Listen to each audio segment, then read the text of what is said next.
ओं नमः शिवाय।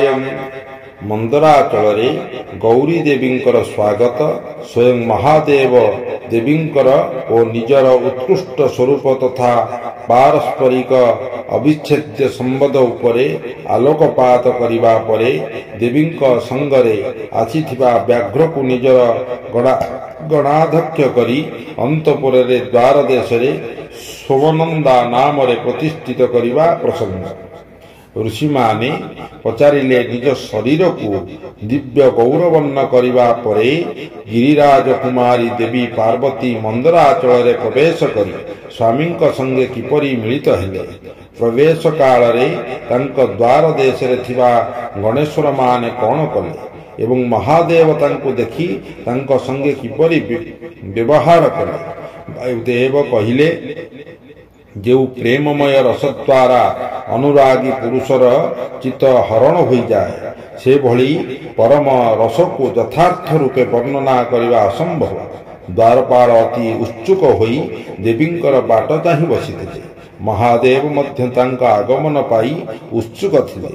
देवी भवन रे प्रवेश करिबारु से शंकित होई अनुराग भाव भरा चाहाणी रे तांका आड़को चाहिले। देवी मध्य तांको आड़को सेही भावरे चाहिले। सेतेबेले भवन रे थिबा श्रेष्ठ पार्षद माने देवींकर वंदना कले।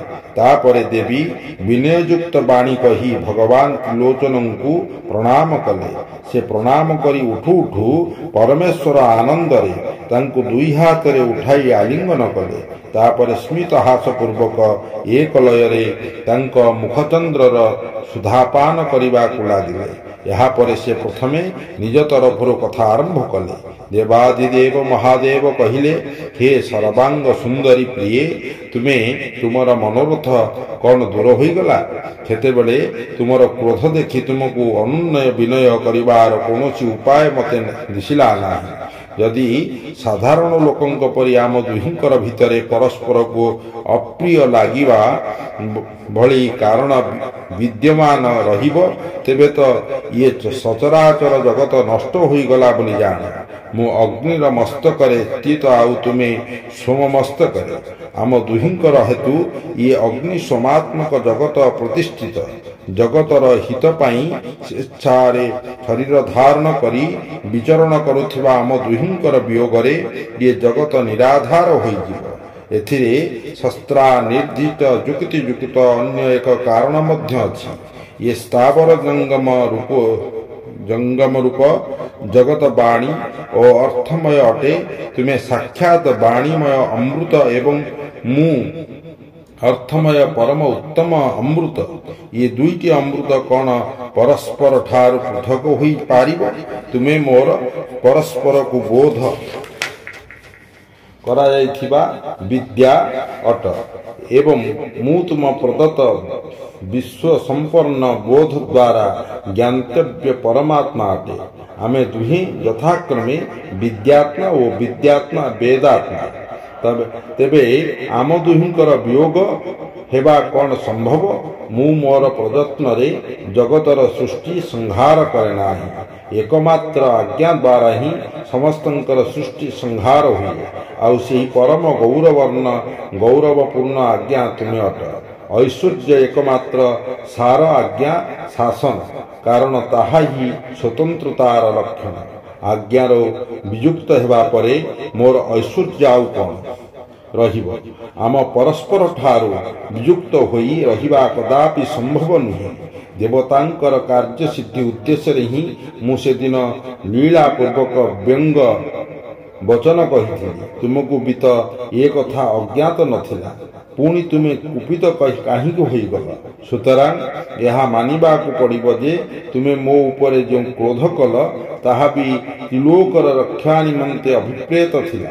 कारण तुम ठारे ये परि किछि भी नाही जहा जगत पाई अनर्थकारी है।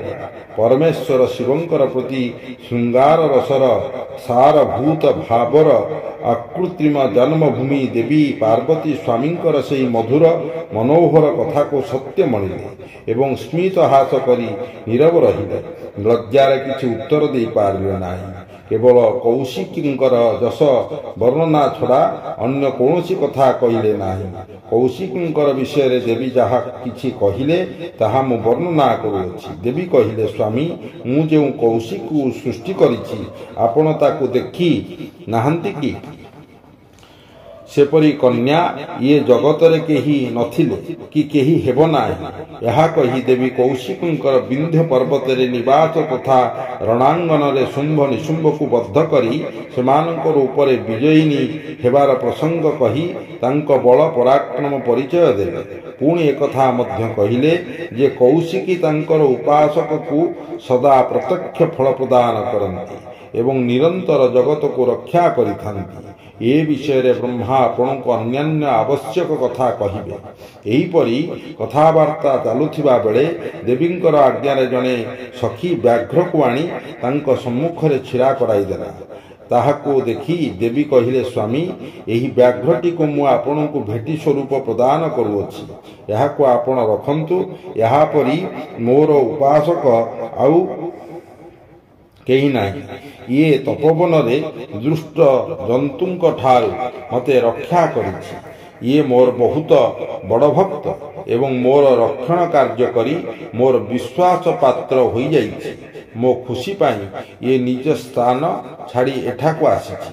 ମହେଶ୍ୱର, ଯଦି ମୁଁ ଆସିଥିବାରୁ ଆପଣ ଖୁସି ଏବଂ ଯଦି ଆପଣ ମୋତେ ବହୁତ ପ୍ରେମ କରନ୍ତି ତେବେ ମୋ ଇଚ୍ଛା ଯେ ଇଏ ମଧ୍ୟ ନନ୍ଦୀର ଆଜ୍ଞାରେ ମୋର ଅନ୍ତପୁରରେ ଦ୍ୱାର ଦେଶରେ ଅନ୍ୟ ରକ୍ଷକଙ୍କ ସହିତ ସେମାନଙ୍କ ପରି ଚିହ୍ନ ଧାରଣ କରି ସ୍ଥାନ ପାଉ।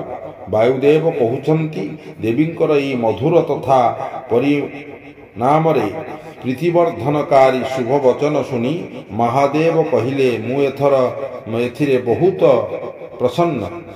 ଏହାପରେ ବ୍ୟାଘ୍ର ତତ୍କ୍ଷଣାତ୍ ରତ୍ନଜଟିତ ବିଚିତ୍ର କବଚ ତଥା ରକ୍ଷା କୋଚିତ ବେଶରେ ଭୂଷିତ ହୋଇଗଲା ଏବଂ ସୁବର୍ଣ୍ଣ ଜଟିତ ଲହକା ବେତ ତଥା ସର୍ପାକୃତିର ଛୁରୀ ହାତରେ ଧରି ଗଣାଧ୍ୟକ୍ଷ ପଦରେ ପ୍ରତିଷ୍ଠିତ ହୋଇଗଲା। ସେ ଉମାଙ୍କ ସହିତ ମହାଦେବୀଙ୍କୁ ନନ୍ଦୀଙ୍କୁ ଆନନ୍ଦିତ କରିଥିଲା। ତେଣୁ ସେ ସୋମାନନ୍ଦୀ ନାମରେ ବିଖ୍ୟାତ ହେଲା। ଏହି ରୂପେ ଦେବୀଙ୍କର ପ୍ରିୟ କାର୍ଯ୍ୟ କରିସାରି ଚନ୍ଦ୍ରାର୍ଦ୍ଧଭୂଷଣ ମହାଦେବ ତାଙ୍କୁ ରତ୍ନର ଦିବ୍ୟ ଆଭୂଷଣରେ ମଣ୍ଡିତ କଲେ। ଚନ୍ଦ୍ରଭୂଷଣ ଭଗବାନ ଶିବ ସର୍ବମୋହିନୀ ସର୍ବମନୋହାରିଣୀ ଗିରିଜା କୁମାରୀ ଗିରିଦେବୀଙ୍କୁ ପଲ୍ଲଙ୍କରେ ବସାଇ ସ୍ୱୟଂ ନିଜ ହାତରେ ତାଙ୍କୁ ବେଶ କରାଇଲେ। ଓಂ ନମଃ ଶିବାୟ, ଓಂ ନମଃ ଶିବାୟ, ଓಂ ନମଃ ଶିବାୟ, ଓಂ ନମଃ ଶିବାୟ, ଓಂ ନମଃ ଶିବାୟ, ଓಂ ନମଃ ଶିବାୟ, ଓಂ ନମଃ ଶିବାୟ,